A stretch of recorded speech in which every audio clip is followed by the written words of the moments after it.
Você está ouvindo Conexão e Gestão, um podcast sobre a organização do trabalho pedagógico e gestão escolar do curso de Pedagogia da Unespar, campus de Paranavaí.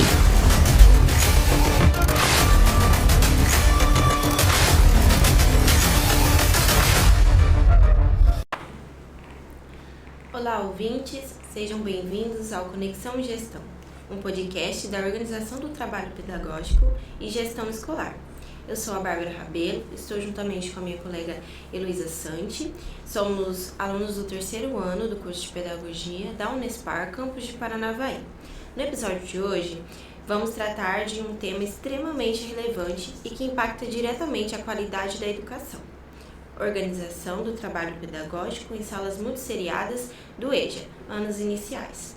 Ao longo desse episódio, vamos refletir sobre como o professor pode planejar, organizar e conduzir práticas pedagógicas significativas em turmas compostas por estudantes com diferentes idades, níveis de aprendizagem e trajetórias escolares. Também discutiremos estratégias que favoreçam a inclusão, a autonomia dos alunos e a valorização de suas experiências de vida. Nosso objetivo é provocar reflexões e troca de experiências sobre o tema. Hoje, dia 24 de outubro de 2025, temos a convidada professora Maria Jaqueline Giovana Idrich, professora do EJA na Escola Municipal 27 de Novembro em Paraíso do Norte. Então, para começar, professora Maria Jaqueline, como você poderia nos explicar brevemente o que é a educação de jovens e adultos, EJA, anos iniciais, especialmente nas turmas que são multisseriadas, e qual o seu papel dentro da educação? Então, olá meninas, é um prazer estar aqui, ter sido convidada para participar desse podcast e poder estar falando um pouquinho desse assunto que me é tão caro, que é a EJA, né? A educação de jovens e adultos. A princípio, para definir o que é a EJA ela é uma modalidade da educação básica brasileira. E ela é voltada para os alunos que têm acima de 15 anos, que não estão no seu ano e idade no período escolar.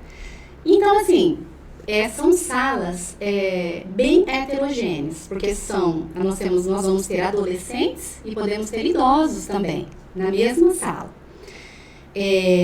Por isso que o trabalho com a EJA é um trabalho que ele pode ser bastante desafiador, mas ao mesmo tempo ele é uma excelente oportunidade da gente estar ressignificando o papel da escola.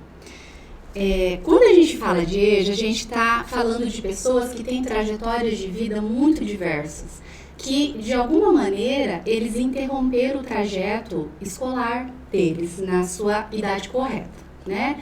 E a gente depara com muitas histórias tristes, histórias assim que eles foram proibidos de estudar, que mulheres que se casaram, os maridos não permitiam, ou os filhos que os pais também não permitiam, porque eles precisavam trabalhar para ajudar com o orçamento da casa, né?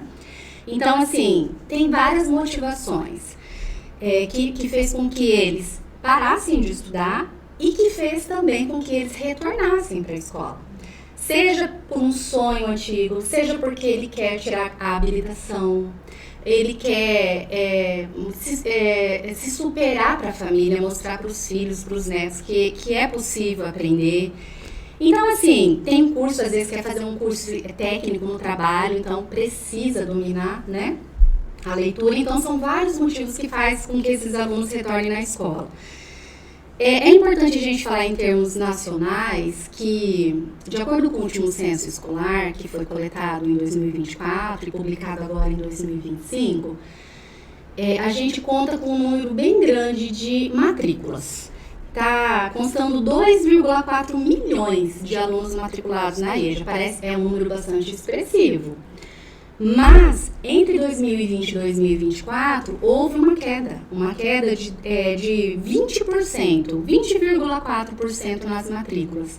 E essa queda se deu principalmente nos alunos do ensino fundamental 1, que é a etapa que eu estou atuando.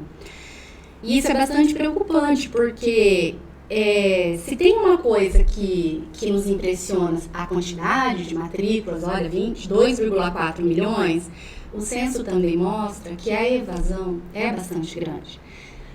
tem redes públicas que têm uma evasão de mais de 30% da sua clientela. Então, assim, é bem complicado. Esses dados, eles mostram que garantir o acesso a essa modalidade, ele é o primeiro passo, né? É muito importante. Mas, digamos que o desafio maior seja a manutenção, fazer com que esses alunos permaneçam na escola e que eles tenham uma aprendizagem significativa enquanto eles estiverem ali. Então, eu acho que é bem importante o EJA, justamente porque eu acho que ele dá uma oportunidade, uma autonomia para quem, infelizmente, é invisibilizado, seja por qualquer questão. Por exemplo, eu não consegui me formar, eu não consegui estudar. Abre uma oportunidade. Realmente, até para pessoas adultas, você ganha uma autonomia a partir do momento que você tem esse contato com a educação. Pequenas coisas que fazem a diferença, né? Realmente. Na vida da pessoa, do seu meio social. Com certeza. Então, assim, prof, na sua visão, como os professores podem planejar e organizar o trabalho pedagógico de modo que ele possa atender às necessidades desses alunos em diferentes níveis de aprendizagem dentro de uma mesma turma? Porque, como você disse, por exemplo, às vezes a gente tem pessoas de 20, 30, 40, 50 anos e às vezes até adolescentes que não conseguiram completar. Isso, boa pergunta. Bom, o planejamento pedagógico ele tem que partir do projeto político-pedagógico da instituição e a gente se atentar para aquela parte específica que está voltada para a EJA, né? Porque a EJA ela tem especificidades que precisam ser contempladas no projeto político-pedagógico. Por exemplo, no nosso município, por exemplo, a gente tem uma adaptação do sistema de avaliação. Por exemplo, para os alunos, os demais alunos é trimestral. Para a EJA é bimestral, só eles é bimestral, porque nós entendemos que essa é uma forma mais produtiva de estar acompanhando o progresso desse aluno, de modo que a gente possa estar corrigindo ações que não estão surtindo efeito ou intensificando aquilo que está dando certo. Então, assim, é um curto espaço de tempo, porque a gente tem que partir do princípio que nós temos um estudante jovem, adulto, que ele trabalha, né? Ele já está cansado, ele tem toda uma rotina familiar, ele tem várias dificuldades até de se locomover e chegar ali. Então, a gente precisa adequar as condições para atender da melhor forma possível esse aluno. Esse em termos assim, estruturais, que eu quis dizer, né? A nossa avaliação também é uma avaliação formativa e contínua, porque a gente não pode limitar o aluno numa nota, né? Ela é processual, a gente vai acompanhando ali ao longo do tempo, então não é só o resultado final que importa. E aquilo que a gente comentou aqui, né? A gente sempre vai ter que estar trazendo que, por se tratar de turmas muito heterogêneas, muito diferentes, claro que todos são. Às vezes você vai falar, professora, mas nas etapas, né, do fundamental comum, todos somos. Nós somos humanos, somos diversos. Mas aqui é demais, né? A faixa etária é diferente e as histórias de vida é muito diferente. Então, isso faz com que os meus alunos, em termos de desenvolvimento, estejam em níveis muito dispersos. A minha turma, por exemplo, eu comporto a primeira e a segunda etapa do Fundamental 1. Então, eu tenho que atender na minha sala alunos do 1º ao 5º ano. Então, como que eu tenho que fazer? Eu preciso sempre trabalhar com o meu planejamento integrado por eixos temáticos e fazer com que aquelas atividades estejam articuladas às experiências desses alunos, aos campos de interesses dele, aquilo que chama a atenção para que eles possam aprender. E para eu saber o que trabalhar efetivamente em termos de linguagem, escrita, matemática, eu preciso fazer sondagens para poder mensurar o nível que esse aluno está. Porque eu tenho alunos que estão alfabéticos, mas não são letrados, né, que não interpretam. E eu tenho alunos pré-silábicos, que não dominam, né, o código. Então, às vezes são poucos alunos na sala, mas o trabalho é grande, porque eu preciso elaborar vários planos de aula, entende? Às vezes eu consigo adequar uma mesma atividade para os níveis diferentes, mas às vezes eu preciso elaborar uma totalmente diferente, porque eu não tenho como aplicar o mesmo conteúdo, a mesma atividade para aquele aluno, né? Então, isso faz com que a gente trabalhe de uma forma mais abrangente, né? O professor ele precisa ser muito dinâmico, porque ele tem que atender o aluno ali. Tem aquele aluno que você tem que ser o copista dele, ele não sabe ainda fazer o registro, né? Enquanto tem aquele que já consegue escrever e você vai fazer a intervenção nos erros gramaticais, de ortografia, né? Acho que foi isso, acho que deu para responder. Com certeza. E já seguindo nessa parte do papel do professor, a gente gostaria de saber sobre a formação docente, porque a gente sabe que ela tem um papel fundamental nesse processo, e a gente gostaria de saber quais são as competências e saberes que nós, estudantes, precisamos desenvolver para atuar com qualidade na EJA, especialmente nessas classes que são muito seriadas, que como a gente sabe, mesmo quando a gente está numa turma que não é muito seriada, os alunos já têm uma dificuldade, por exemplo, um tem nessa, o outro não tem. Então a gente gostaria de saber o que a gente pode fazer para atuar em salas que têm realmente essa diferença de idades. Certo. Olha, partindo para o ponto de vista teórico, no caso, pedagógico, nós temos que entender que todo professor ele tem que ter uma formação teórica sólida, né? Ele precisa entender sobre aquilo. Não é só instintivo, você tem que saber a teoria que rege a sua prática, né? Então, assim, eu acredito que para atuar na EJA é imprescindível que o docente esteja fundamentado nos dois principais pilares que nos dão esse aparato teórico, que é a pedagogia freiriana e a pedagogia histórico-cultural, né, de Vygotsky. Porque ela está totalmente relacionada. Quando a gente fala de Paulo Freire, a gente traz aquela ideia de que a educação, antes de qualquer coisa educar, é um ato de coragem e de amor, né? Ele traz muito isso no discurso dele. E que essa educação, ela tem que ser voltada à libertação desse sujeito, né? E a sua posterior leitura crítica do mundo. Porque, gente, a gente tem que pensar assim, o mundo que nós vivemos é um mundo letrado, é um mundo repleto de códigos matemáticos, linguísticos, de diversas naturezas. Às vezes eu tento me imaginar como eles, que não dominam isso. E é bastante angustiante quando a gente pensa. Porque todo lugar que a gente olha, a gente vê símbolo, né? E para nós que dominamos, isso é tranquilo. Isso é normal. Mas para eles não é normal. E isso gera uma exclusão muito grande. Essas pessoas são excluídas, né? Elas são excluídas.